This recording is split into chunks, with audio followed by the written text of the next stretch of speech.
स्वागत है आपका हमारे YouTube channel Hindi Gurukul academy में। तो कैसे हैं? मुझे उम्मीद है कि आप अच्छे होंगे। यदि आप हमारे चैनल को पहली बार देख रहे हैं तो इसको सब्सक्राइब कर लें। यदि आपने सब्सक्राइब किया है तो आप वीडियो को लाइक ज़रूर करें। तो चलिए शुरू करते हैं आज की क्लास। पहला सवाल देखते हैं। पहला सवाल कह रहा है कि निम्न में से किसका जन्म 1469 ईस्वी में कार्तिक पूर्णिमा के दिन पंजाब के तलवंडी गांव में हुआ था? ए गुरु गोबिंद सिंह, बी अर्जुन देव, सी गुरु तेग बहादुर और डी गुरु नानक देव। तो इसका उत्तर आपको बताना है। इसका सही उत्तर क्या होगा? तो इसका सही उत्तर गुरु नानक देव हो जाएगा। विकल्प डी जो है इसका उत्तर सही होगा। इनका जन्म जो है वो कार्तिक पूर्णिमा के दिन पंजाब के तलवंडी गांव में हुआ था। दूसरे सवाल पर आते हैं। दूसरा सवाल कह रहा है कि श्वेतांबर समस्त पद का सही बहुब्रीहि समास है।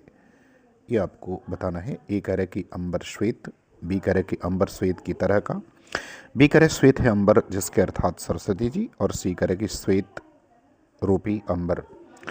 तो इसका सही उत्तर जो है वो समस्त पद क्या होगा जो है वो आपको बताना है। क्योंकि इसमें बहुब्रीहि समास है, लेकिन इसका समस्त पद क्या होगा ये आपको बताना है। तो इसका समस्त पद जो है आपका विकल्प सी हो जाएगा। श्वेत है अंबर जिसके अर्थात सरस्वती जी। तो इसमें बहुब्रीहि समास होता है।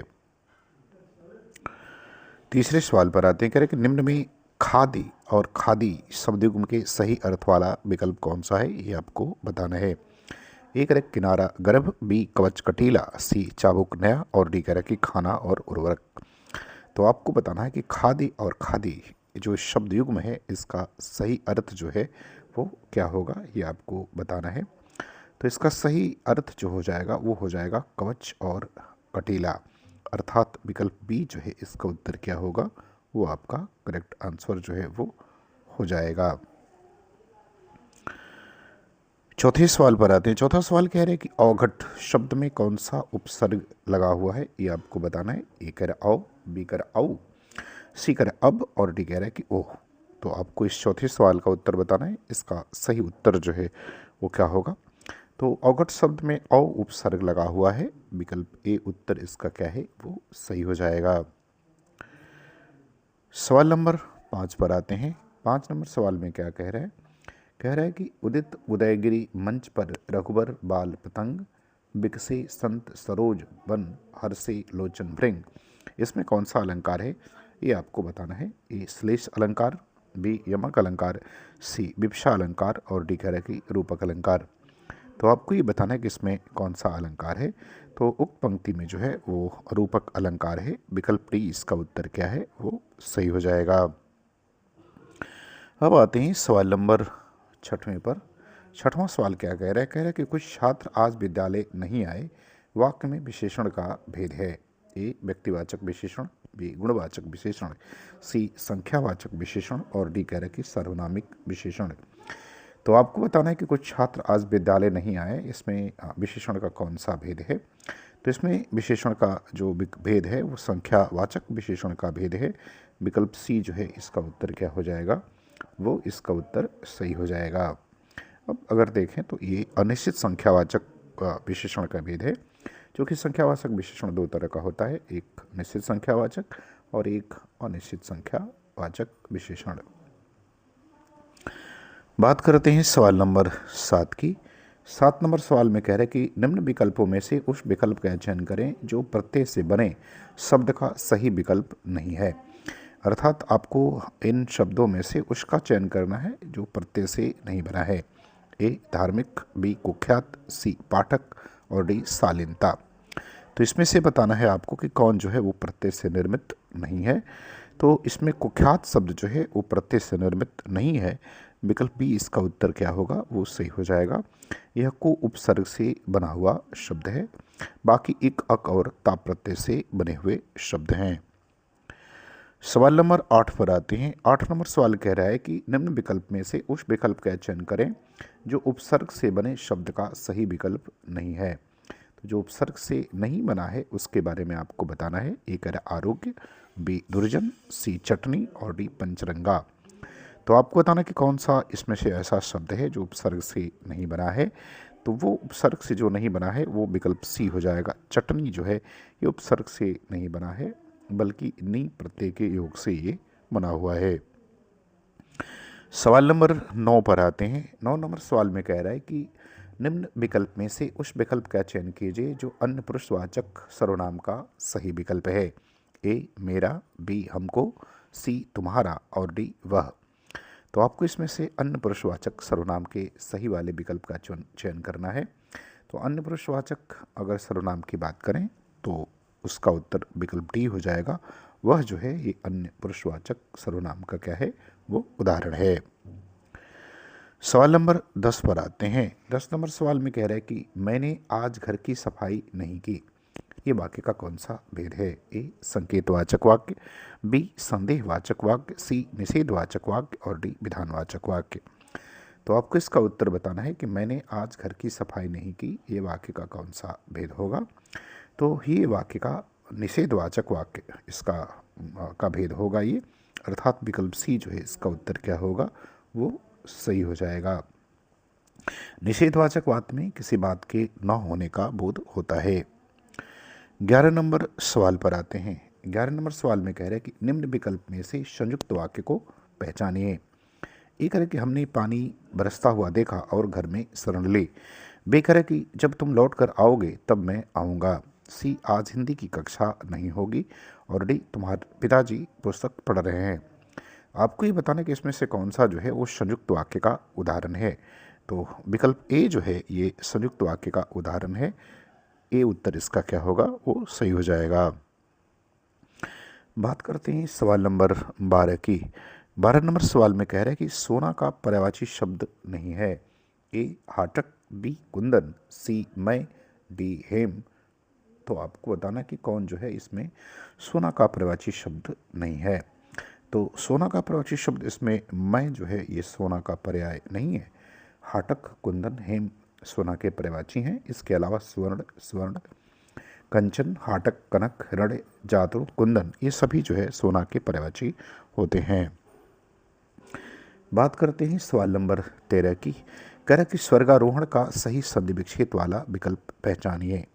एक है स्वधन गरोहण, बी कह रहा है कि स्वरधन गारोहण, सी कह रहा है कि स्वर्गा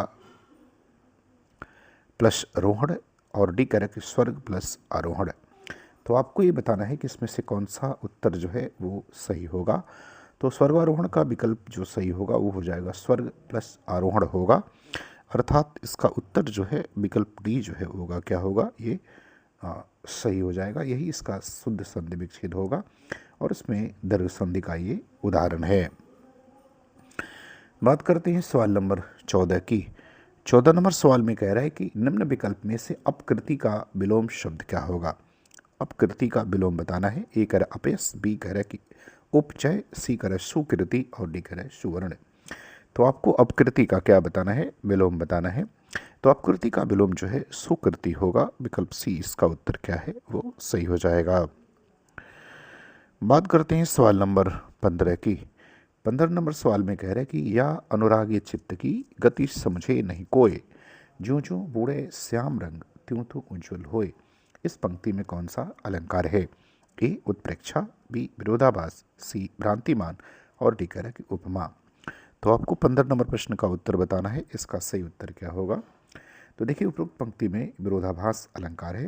विरोधाभास वहाँ होता है जहाँ पर विरोध न होते हुए भी विरोध का आभास किया जाए।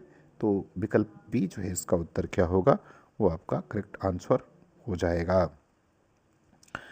सवाल नंबर 16 पर आते हैं। करेक्ट नेपाली शब्द में कौन सा प्रत्यय लगा है, ये आपको बताना है। ए कह रहा है अली, बी ली, सी ई और डी इल। तो आपको बताना है कि इसमें कौन सा प्रत्यय जो है वो लगा हुआ है। तो देखिए नेपाली शब्द में ई प्रत्यय लगा हुआ है। इसमें मूल शब्द नेपाल है और ई प्रत्यय इसमें लगा हुआ है। तो विकल्प सी इसका उत्तर क्या होगा, वो आपका सही हो जाएगा। 17 नंबर सवाल पर आते हैं। कह रहे कि राम पढ़ रहा था परंतु रमेश सो रहा था, वाक्य भेद को पहचानिए। आपको ये बताना कि किस तरह का वाक्य है। ए आज्ञावाचक वाक्य, बी मिश्र वाक्य, सी संयुक्त वाक्य और डी सरल वाक्य। तो आपको बताना है कि यह वाक्य जो है वो किस तरह का वाक्य है। तो राम पढ़ रहा था परंतु रमेश सो रहा था, ये संयुक्त वाक्य का उदाहरण है। विकल्प सी उत्तर इसका क्या होगा, वो जो है इसका उत्तर सी जो है वो सही हो जाएगा।